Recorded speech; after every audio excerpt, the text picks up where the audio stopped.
Good afternoon. I'm Stacy Spivey with Lauren Coleman, Eric Chilton, and Monique Robinson. Welcome to all of you watching at home here to the 4 to 5 if you're watching on the Fire Stick, Roku, or the WFMY News 2 app. And we do want to start with President Joe Biden touring tornado damage in Kentucky today. The president started his tour in the skies over Mayfield, one of the hardest hit areas of the state. State leaders briefed the president on the impact of the storms. Federal resources are available to Kentucky after the president approved a state of emergency. The president also toured damage in Dawson Springs, another area hit hard by a string of tornadoes.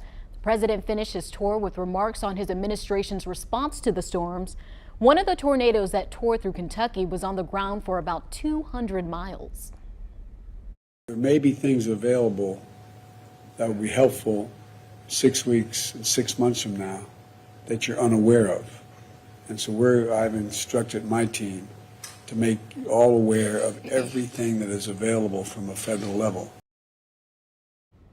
More than 30 tornadoes tore through Kentucky and 7 other states, killing nearly 90 people. Storms barreled through Mississippi, Tennessee, Missouri, and Illinois as well. Thousands are without homes and power. At least 6 people are dead in Illinois, where an Amazon distribution center was hit. 4 were killed in Tennessee, 2 in Arkansas, where a nursing home was destroyed. The governor said workers shielded residents with their own bodies, and 2 people died in Missouri.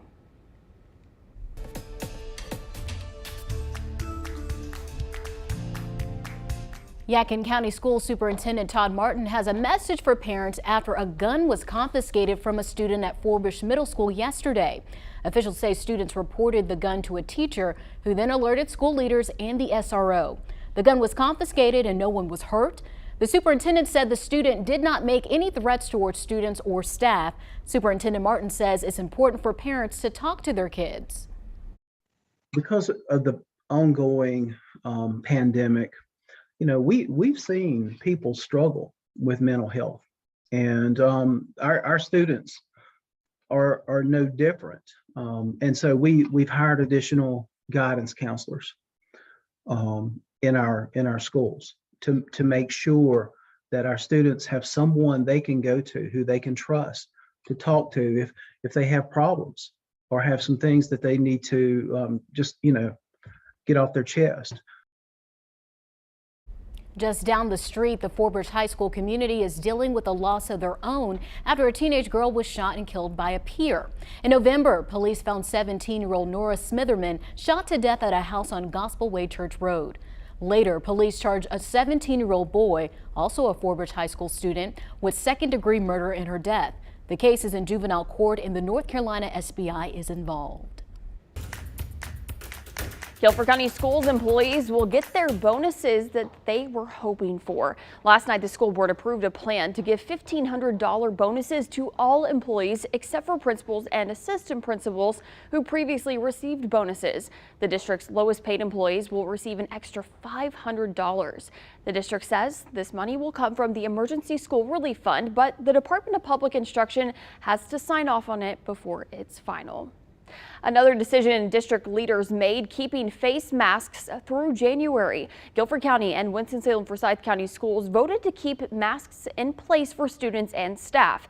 The school districts will revisit this at next month's meeting as required by state law. Looking closer at our state's COVID metrics, our positivity rate continues to inch higher and higher. State leaders say this is in no part due to Thanksgiving, which is why we have to be cautious as we continue to gather for the holidays.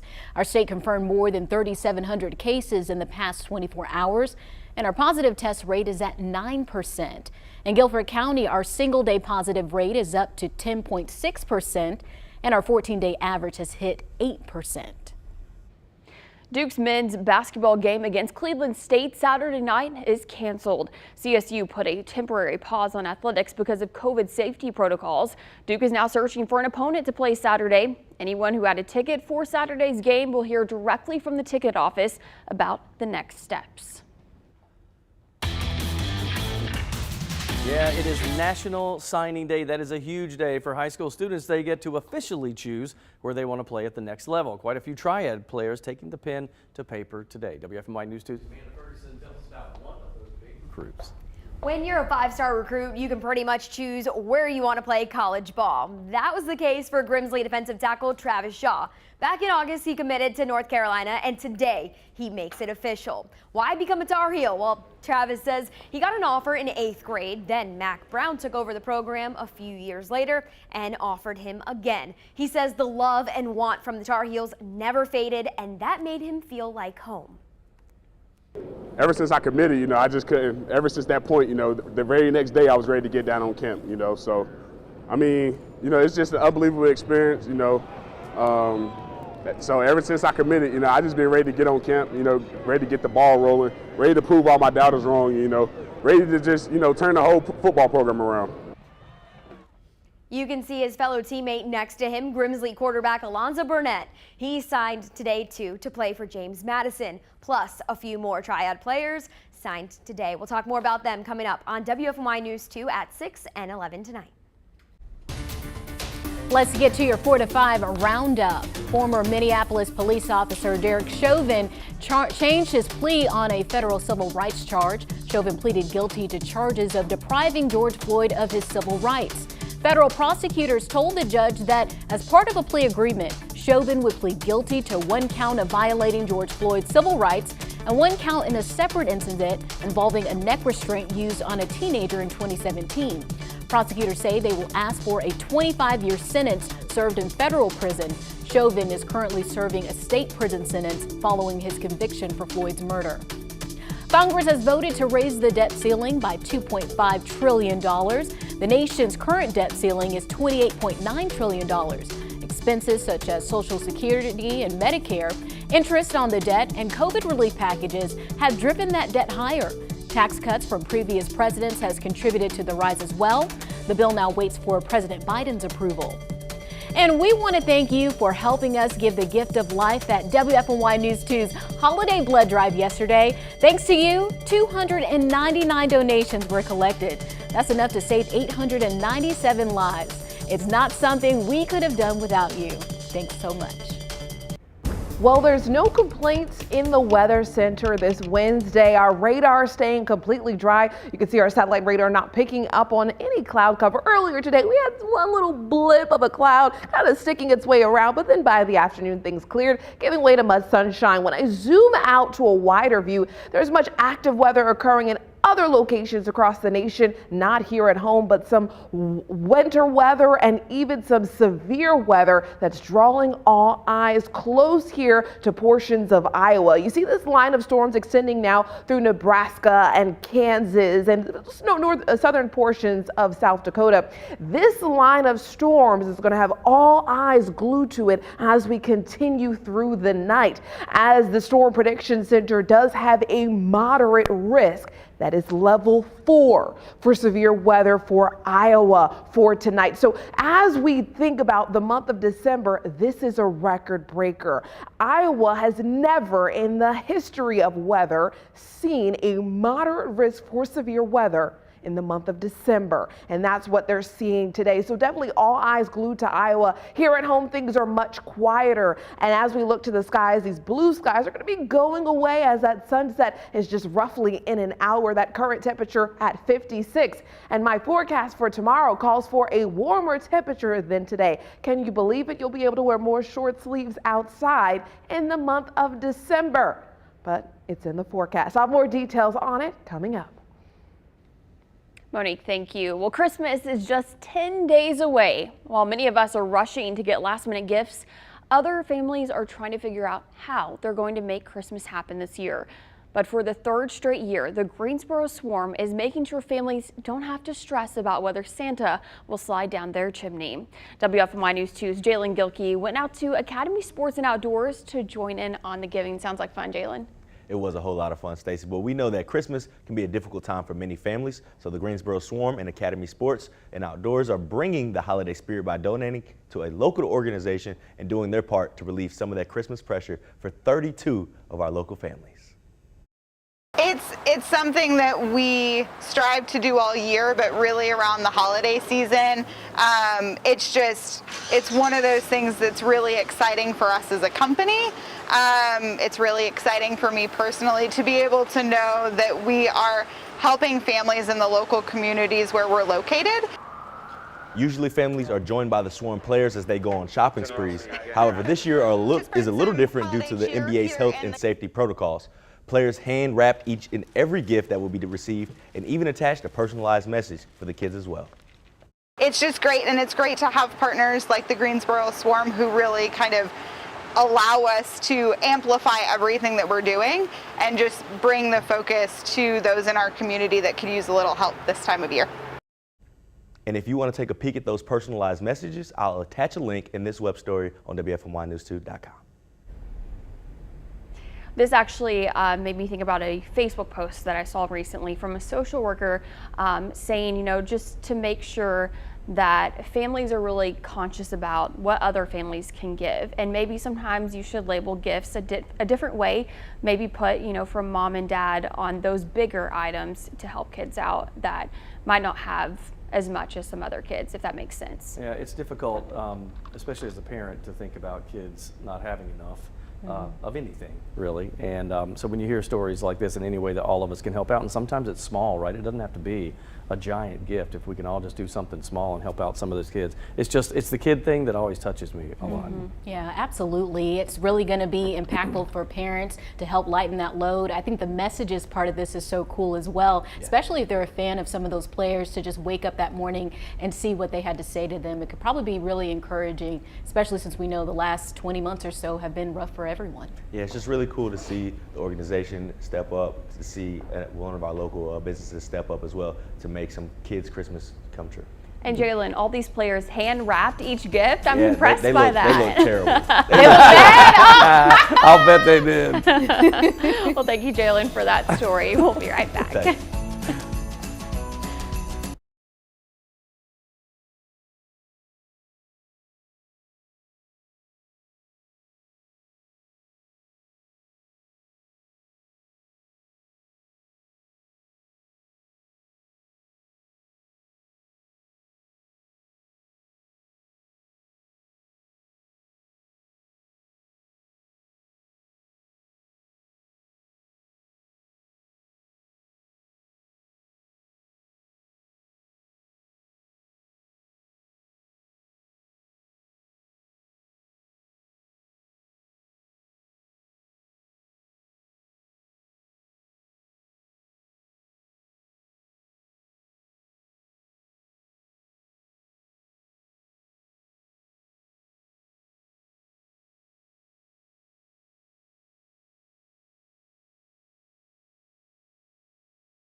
If someone was having a heart attack, would you know they were even having one, and would you know what to do? Only half of us apparently know, and sadly, from December 25th, Christmas Day, to January 1st, more people die from heart attacks than any other time of year. Now that's according to the American Heart Association. You who's watching now can save a life, but only if you know the signs of a heart attack and what to do in that moment. Novant Health cardiologist Dr. Jonathan Fisher says there's a 40% increase in heart attacks during this time of year. He says it's a combination of holiday stress, loneliness, and eating and drinking habits. Plus, because of stress and traveling, people tend to forget to take their medications. Now that we know why, let's talk about the signs. Now, some of these look familiar, like maybe chest pain and shortness of breath, but some of the others you may not know about are sudden severe dizziness. Some people may even pass out, pain in the jaw or neck, and pain down the arm. If you think someone is having a heart attack, Dr. Fisher says do CPR while waiting on emergency responders. You place 2 hands on the chest and you do a compression about 2 inches, 100 to 120 beats a minute while paramedics are coming. Prevention is also key. Eat healthy, reduce stress in your life, remember your medication. But Dr. Fisher also says having a loving, warm feeling in your heart can actually really help too. Feeling grateful and doing acts of kindness and volunteering at a local soup kitchen has been shown to reduce your chances of having heart attack or even dying from heart disease over the holiday seasons. I learned so much from him. I had no idea that having a pain in maybe your jaw or your neck or even down your arm could be a sign of a heart attack. So this holiday season, when you're with family, maybe grandma or grandpa says, you know, my neck and my jaw, they've kind of been hurting lately. Make sure you follow up with them. Have you been taking your medication? Let's maybe check your blood pressure levels and all that kind of stuff. My mother had a lot of heart issues. I mean, she had angioplasties and aneurysm and you name it, all the stuff that had to do with cardiac health.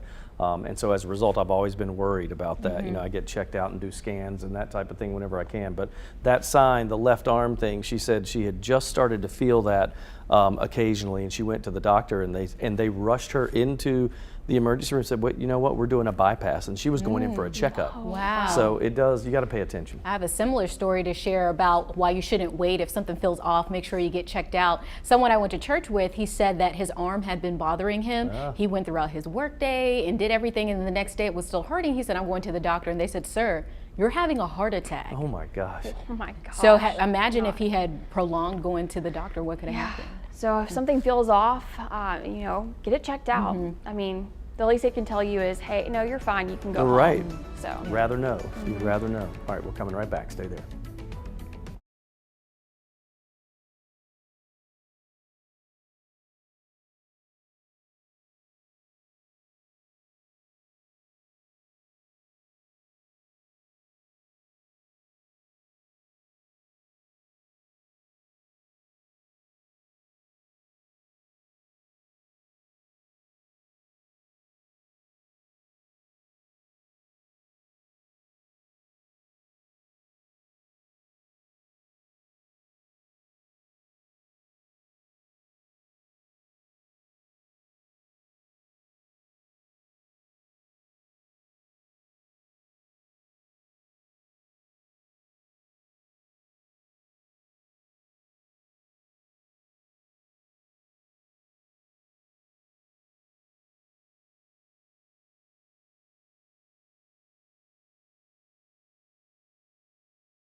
know, I can probably count on one hand the number of people I know that do not like mac and cheese, but local chef Nikki Miller-Kahn must have something special since her recipe is one of the most popular around. I spoke with her this morning about her magical dish.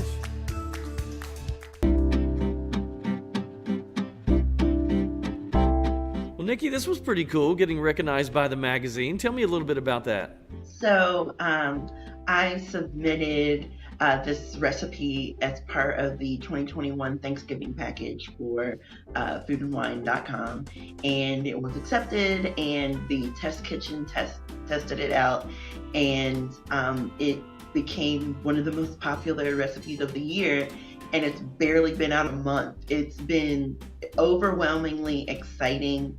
People have been tagging me all over the place, sending me pictures of all the mac and cheese they've made over the holidays that they're planning to make. It's been really amazing. That is awesome. So, you know, mac and cheese is such a classic comfort food, right? What are your memories with mac and cheese? How did you get started with this recipe, I guess? I started making this particular macaroni and cheese when I was 14 years old. I was tasked with making Thanksgiving dinner, and this was the first recipe that I ever made, and it feels so good to be able to share. This is how I started my cooking career, and I get to share it with everyone. Quickly, any tips do you have for people like me that aren't great chefs when it comes to mac and cheese? Southern macaroni and cheese is different because it has like a custard base with eggs and milk and cream. But the tip that I give to people is add cream cheese to it. Cream cheese holds it all together. And then make sure you have a sharp cheese and a mild cheese, and your macaroni and cheese will be amazing. All right, look, I'm not saying, but if you're bored today and you want something to do, you just feel free to bring that right over to all of us. You got it.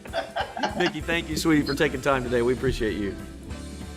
So did she bring it over? No, she didn't. You thought I was going to surprise I know, you, I was didn't you? like, is it going to roll out on a cart? cheese? I wanted to. She was. She even said, she goes, I'm super busy today. Nikki's been great because she used to go on the Good Morning Show with us a lot and do her recipes. And her recipes are true Southern, you know, just the heavy, hearty meals. But that mac and cheese just got so much, you know, play that that website was like, you're one of the top performing recipes on the website. I'm impressed with that fact that her family trusted her at 14 Yes. to make the Thanksgiving dinner, because at my age, my parents still won't let me show off my skills in the kitchen. That's funny. She did say that she started cooking little things when she was really young. Okay. And so maybe by that time she was good enough, I guess. That's awesome. I mean, when she was listing off some of those things that you could put in the mac and Yes. cheese, Eric and I were laughing because we were like, we just take the box and mix in the water, and there Powdered you go. cheese, some milk and butter. I don't know about all that. That's for my kids. Okay. They love the box of Kraft macaroni. I love Kraft mac and I cheese. like it too. I'm more of a Velveeta person if I'm Yes. going to do the water and stir. Now, do you Right. do homemade? Like I mac like and mine cheese? to be baked, yeah, homemade, Oh, like yeah. 3 cheeses, 5 Oh, cheeses, man, all of that's that. so good. Maybe put some buffalo chicken in there, maybe even Okay. some lobster. Okay. Oh, All right. So now wow. lobster I can do, but Fancy. when people do tuna mac and cheese, I don't like that. There's something I haven't about. tried that. I've never had that. I once. I had it once. I was like, That was good enough for you. no, thank you. But who doesn't like mac? I'll tell you who doesn't like mac and cheese. Our photographer Manning. Manning is the only person. Manning? Yep. You haven't tried Franks. mine yet. He told me today, he goes, he doesn't like cheese. I have never heard that. We in have my a life. producer who doesn't like cheese. Callie doesn't like I didn't cheese. know that. All right, that's What? 2 people then. Yeah. I just learned something new about 2 people. I am in Yes. shock. Amazing. All right, let us know what you think about the power of cheese. Do you We'll be like back. cheese? Cheese, please.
Today, Coach Lamont explains why accepting your past is the process to help you reshape your future.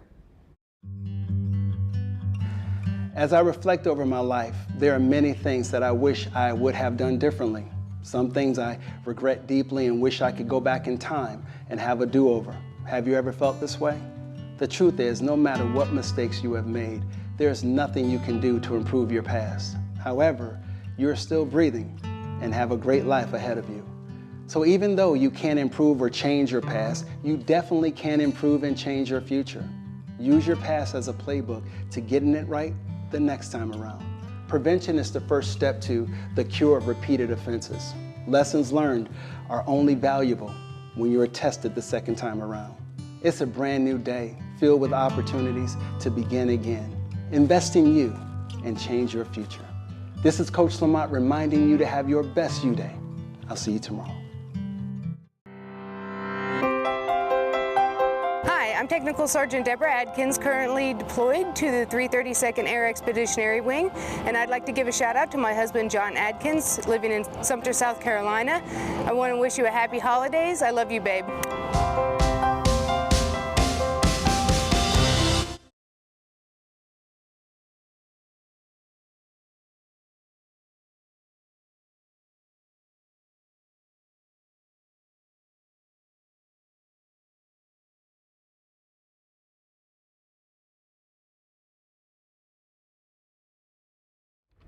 Cold milk and an Oreo cookie, they forever go together like a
Good afternoon, everybody. I'm Eric Chilton with Lauren Coleman, Stacy Spivey, and Monique Robinson. Happy Hump Day, everybody. Welcome to the 4 to 5, whether you're watching at home, online, Fire Stick, Roku, WFNY News 2 app, and we're also on Facebook, so make sure you come join us. Yeah, but let's go ahead and get started with our top story this half hour.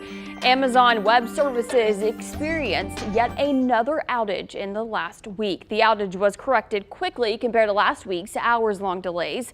Amazon said it had the outage restored in less than 30 minutes. The disruption comes after Amazon's issues took many businesses and services offline last week. Amazon Web Services service is the largest cloud provider in the U.S., allowing customers to use network storage. Companies are dealing with another kind of outage impacting timekeeping systems. Ultimate Kronos Group has experienced problems since Sunday.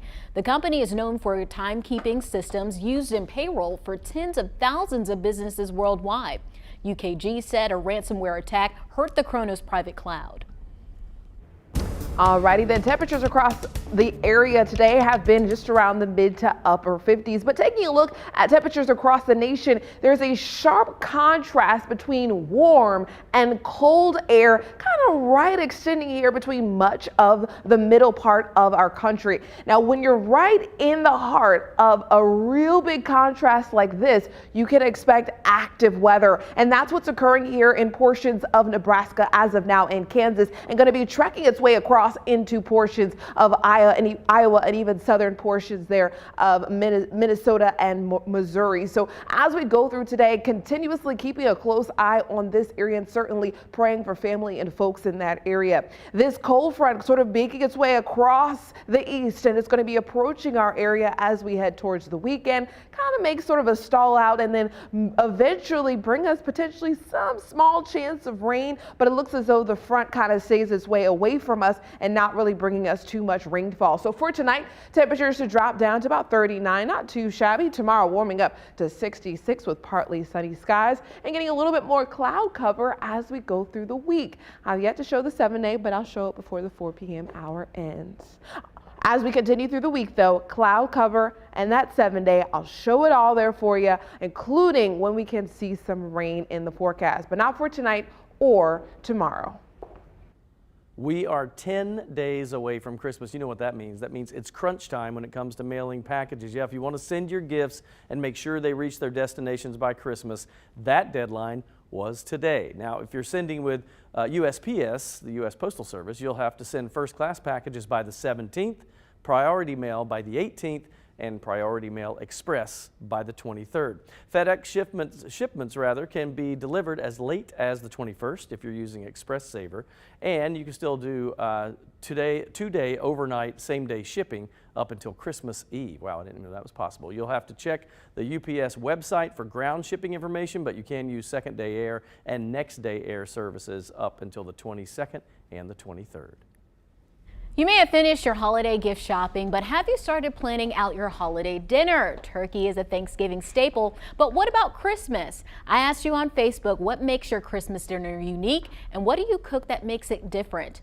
We got a lot of responses. Our own Julie Luck says, my mom serves lumpia, which are Filipino egg rolls, as an appetizer. They're delicious, and they are. I've had them before. Misty Brown wrote, we have a taco bar for my side of the family, easy and delicious. Tammy Martin says, we don't do traditional foods, tater tot casserole, spaghetti, seafood platter. Francis Summer says, I cook duck for Christmas, been doing it for years. Ronnie Hughes, my mom fixes homemade barbecue and hush puppies. Dana Claybrook says, we switch it up every year, so this year we are doing breakfast for dinner. I'm a huge fan of breakfast for dinner. So am I. Love it.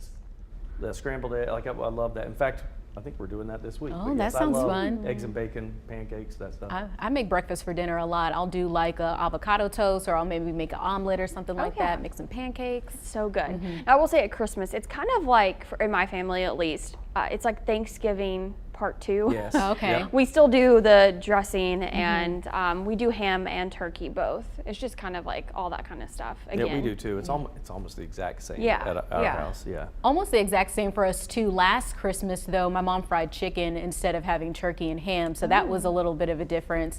And then I had a friend who said because everything was shut down and they weren't going to have a regular Christmas, they cooked meats that they liked, not just the ones that are considered traditional. So they had duck and they also had crab legs as well. Oh, fancy. Cool. Love Okay. that. Yeah, that would be great.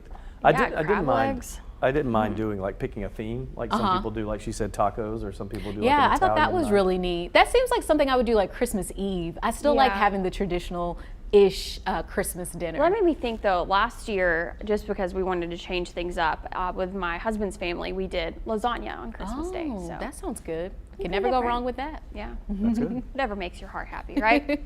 Well, Guilford County Sheriff's Office spent their morning playing Santa's Little Helpers. Deputies delivered toys to the Greensboro Housing Authority. The Sheriff's Office says thanks to the community's generous donations, the bus was loaded with gifts. our goal is to continue to show love and bridge the gap, bring a positive change to the whole community through Guilford County Sheriff's Office. Last year, deputies collected 1,000 toys. This year, they doubled that number and collected 2,600 toys. All right, this right here, this is what we think of, right? Jolly old St. Nick, your kid, everyone's smiling. It's the Kodak moment. Except that, all too often, this is what happens. Look at this little girl's face. Oh, she is not happy, right? She is scared of Santa. The lip goes out. The next thing you know, it's like this one. It is full on bad cry. It happens, right? Yes. I was that kid. I actually don't have any pictures of me sitting on Santa's lap because I couldn't even make it to his lap. You were just scared? I was scared. Okay. I was afraid of everyone in costumes till I was like 8 years old. You know, that's a very common thing. It is. It really is. I haven't taken Baylor to see Santa yet. I need to do that. But one of my best friends took her little girl who's just over a year old, tears, Everywhere. screaming. Like it was a mess. But those pictures are priceless. So Eric, you've got 4 kids. What were they? So they were all a little like timid. Nobody like started just bawling, but they all looked suspicious. So I always say our pictures are side-eye Santa pictures because they're always like this. You know, I get that it. guy? Okay, the real Santa can't be everywhere at once. So the Santas taking pictures at the mall and other places, they need to be trained, okay? Santa Tim, can we have a ho ho ho? Ho ho ho ho ho!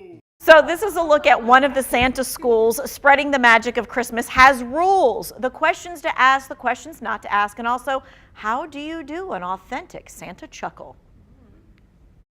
Imagine that you've got a little belt here, tuck your thumbs in there, and then just push your belly out and go, ho ho ho!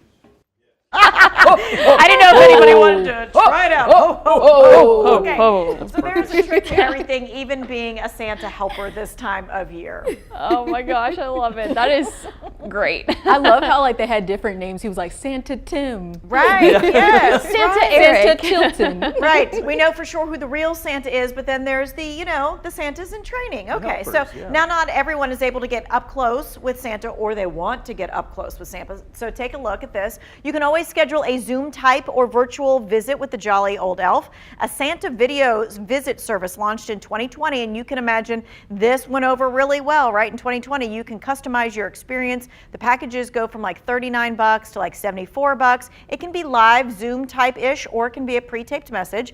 As an added layer of safety, every video visit is automatically recorded and then delivered back to the viewer within a day or so for keepsake. So I love the idea of the live video or the recorded message. We did this a while back. They would customize messages from Santa and send them to your kids in the form of an email video, and we did that, and the kids loved it. It was great. I mean, this is such a great idea. I remember when I was little, they had the phone call, like Santa could call you, but now it's even, better that you can Zoom in with Santa. Right, and what's cool about this is you don't have a gift idea for someone, you can gift them this experience. It's better than trying to get something in the mail on time. I just heard you talking about that. I'll have all the info in the 2 Wants to Know section. We'll be back.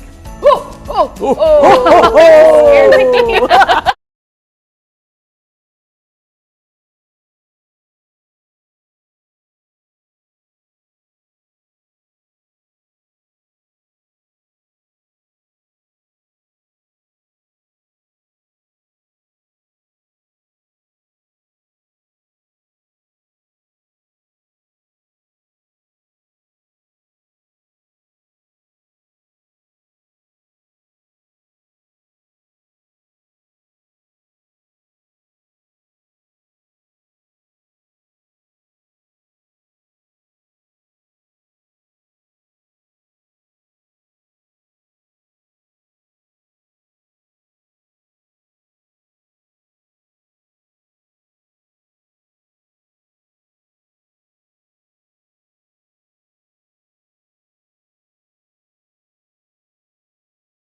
Well, if you were an 80s video arcade fanatic like I was, then we have a staycation spot that's custom made for all of us video game people. Yes, it's the 25-year passion for a Winston-Salem man who has created, get this, an Airbnb in his basement that comes with its own classic video arcade, and I mean a classic arcade collection. And yes, they're all functional. I spoke with owner Scott Leftwich this morning. Take a look.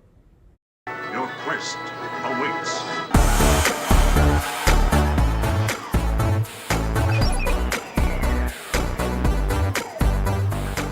Well, Scott, I grew up a huge video game geek, so I have to tell you, this is big for me. I want to know how you got started with this whole idea. Well, I've been collecting and restoring classic arcade games for about 25 years, and my wife and I have stayed at a few Airbnbs across the country, and we just had the idea one day of, well, you know, we could do this. It would be a lot of fun, and you know, I think that people would absolutely love experiencing my arcade, which is the largest private collection on the East Coast of working 70s and early 80s games. And so we launched it about 6 weeks ago, and it's been a lot of fun. So tell me what it's like. Like, what will people experience if they stay there? What will they see? Guests will stay in an 80s themed bedroom. They have access to the arcade, which is enormous. There's well over 100 machines there. All the popular titles, Pac-Man, Galaga, Donkey Kong, Space Invaders, Frogger, and the list goes on and on. There's games people will know, some that they won't know. There's a lot of rare games. There are 9 games there in which there are less than 10 of known to exist in the world. People also have access to every video game console ever made from the beginning to CD platforms. There's just so much to do here. It's a true 80s experience like no other. Well, I appreciate this, man. This is back to the future, that's for sure, and good luck with all this. All right, so I asked you on Facebook what your favorite classic arcade game was. I will tell you, Pac-Man and Galaga were pretty much leading the way. But Mary says, Ms. Pac-Man. I play it every day now on my iPad. Vicky said Space Invaders. I think I saw that in Scott's house there. Tammy McAllister said Pac-Man and Ms. Pac-Man. Yep. Ron Ruiz says Galaga. That was a big one up there. Rick Everly said, I had a Donkey Kong machine from 1982 that was refurbished and modified to play over 40 classic games, but I sold it. Worst decision I ever made. He said he misses it to this day. Joy says Tetris and Space Invaders there. So the key to this is that not only does he have all the games, all the consoles, an 80s themed bedroom, but he has a VCR collection of movies with VHS tapes, like stacks of them. And then he has, I just told you in the break, there was some, a vinyl collection and a turntable that he said he bought when he was 14. It still works. Whoa. And he has all of his vinyl there. I saw Van Halen and Def Leppard and all these things. So it's really cool. At first I was thinking this would be a great place to rent out for like a little kid, but this actually seems like a great place for an adult because I love some of those games. And I mean, 120 stand-up arcade games that have all been refurbished. Even some are so rare. If you caught this in the story, he said there's some that only 10 exist, and he has one of them. Wow, so, that's amazing. crazy. I mean, I'm not the biggest video game person, but I can really appreciate this. I mean, it's truly like stepping back in time to see all of those. I know some people that would really love that. And you said every controller ever made, right? He has every console. So he has like, you know, the first PlayStation, like the first Nintendo, like yes. the Super Mario Brothers and all of that. PlayStation 1, Spyro, Crash Bandicoot. So you know. Yeah, I know all that. We were a gaming family. Yeah, I loved it. Yeah, I love games. So even the stand-up consoles, I know I'm old enough to remember when arcades were around, and you guys might have seen them. But when you go to Boxcar, some of those places that have them, what do you like to play of those stand-up games, or do you play it at all? I mean, I do go and play. I can't think of anything specific. I think the first thing I really remember playing and just being obsessed with, we talked about it this morning, Snake on my mom's cell phone. Oh, yeah. It was like so cool that there was a game on her cell phone, and that was like which was based off of Centipede, and that was a stand-up arcade game. Okay. Awesome. So there you go. Now I'm obsessed with going there. We'll be right back.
When you graduate high school, there can be a lot of pressure on what's next. One recent grad chose a route most of her peers didn't, but in 2 years, she will be a machine operator on a manufacturing plant in Davidson County with no debt. The diameter is going to be 20 minus 3.6. She was very nice and sweet and seemed to be very tender-hearted or timid, and I was worried about this in an industrial world. Rosie Razura Nahar is one of 3 women in the Davidson and Davie Apprenticeship Consortium. Or everyone thinks, oh, industrial men, heavy lifting, heavy work, but I've proven to myself that I can do what everybody else does here. A year ago, she was a student at Lexington Senior High School. Today, she's learning how to build nearly everything at EGGAR Wood Products, thanks to inspiring words from her mentor, Miss Hayes. I know this might be scary, and I know this might make you nervous, but you know what? You're the most confident person I know, and you can get through anything. So I applied, and a few weeks later, I got a phone call, and I was like, no way, I just made it to EGGAR. Rosie is the first machine operator apprentice. We will use her to help build this program. What works, what don't. She's going to be the pioneer for this position.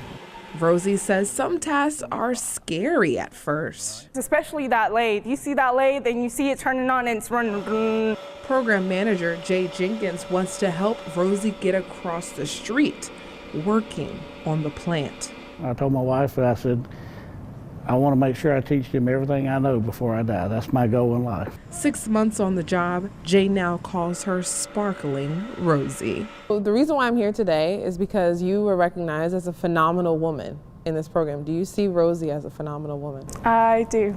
I mean, there's some days that I'm doubtful of her, but I do. I want to say happy birthday to Rosie. Her birthday is in fact this upcoming week. So I just want to happy birthday.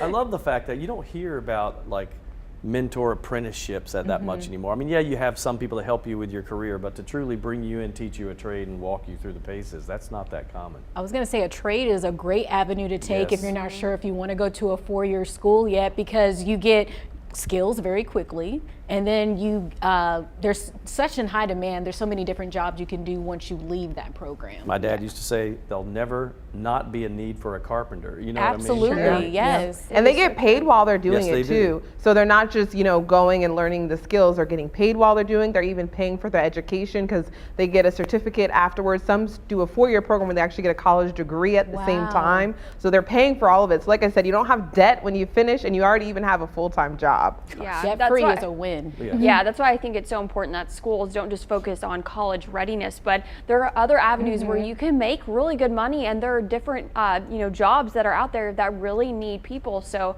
it's incredible that she's doing this. And Monique, I love these segments. These are amazing. They're awesome. Yeah, there's no way you'd have gotten Monique in a wood shop in any at any other time. That's not my territory at all.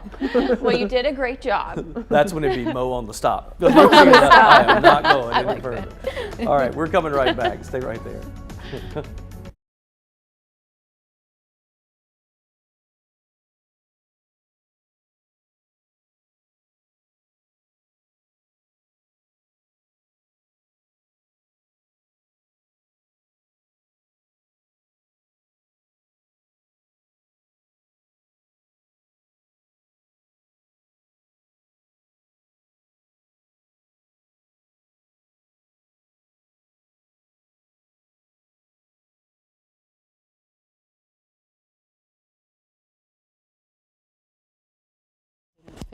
This is the president's 5th visit to a natural disaster site.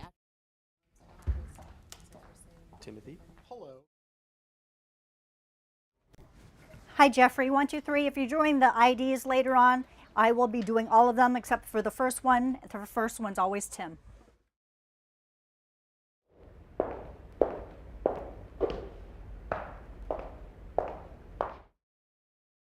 Thank you very much. Hey, ice cold milk and an Oreo cookie, they forever go together. 1, 2, 3, 4, 5, 6, 7, 8, 9, 10, 11, 12.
you. Thank you so much. For sure.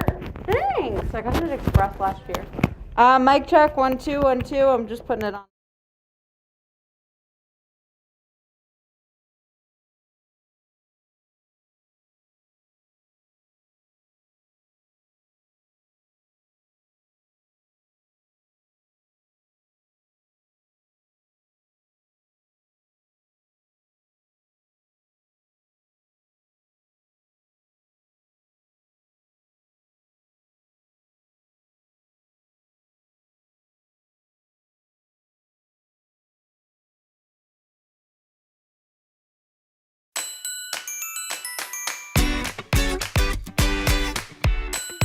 Christmas is just 10 days away, and if you're a last-minute shopper like myself, you're probably starting to feel the pressure.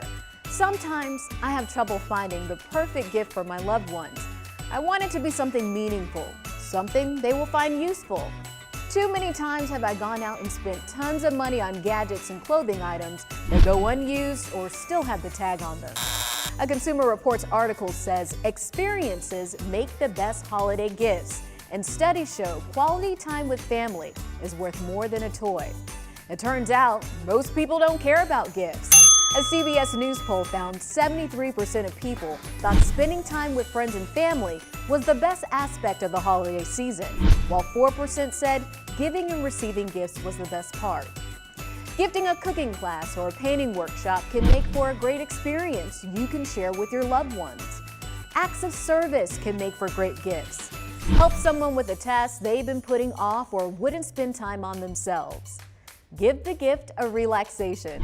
A facial, massage, or spa day is a great experience, especially when they don't have to pay for it themselves. If you're still searching for that perfect gift, remember, trendy gadgets come and go, but experiences last a lifetime.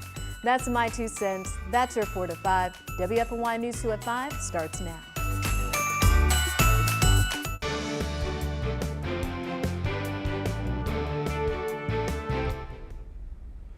Instead of preparing for Christmas, a Triad family is in mourning while Winston-Salem police search for a hit-and-run driver. A car hit and killed a 61-year-old man who was walking on the side of the road. WFNY News 2's Marissa Tansino sat down with his sister, who shares her heartbreaking loss. Police say 61-year-old Gregory Slade died after being hit by a driver on North Patterson Avenue Saturday night in Winston-Salem. His family says they're now left with a hole in their hearts, but that won't stop them from seeking justice. To know that the way he was hit by a car and that person did not stop, it's really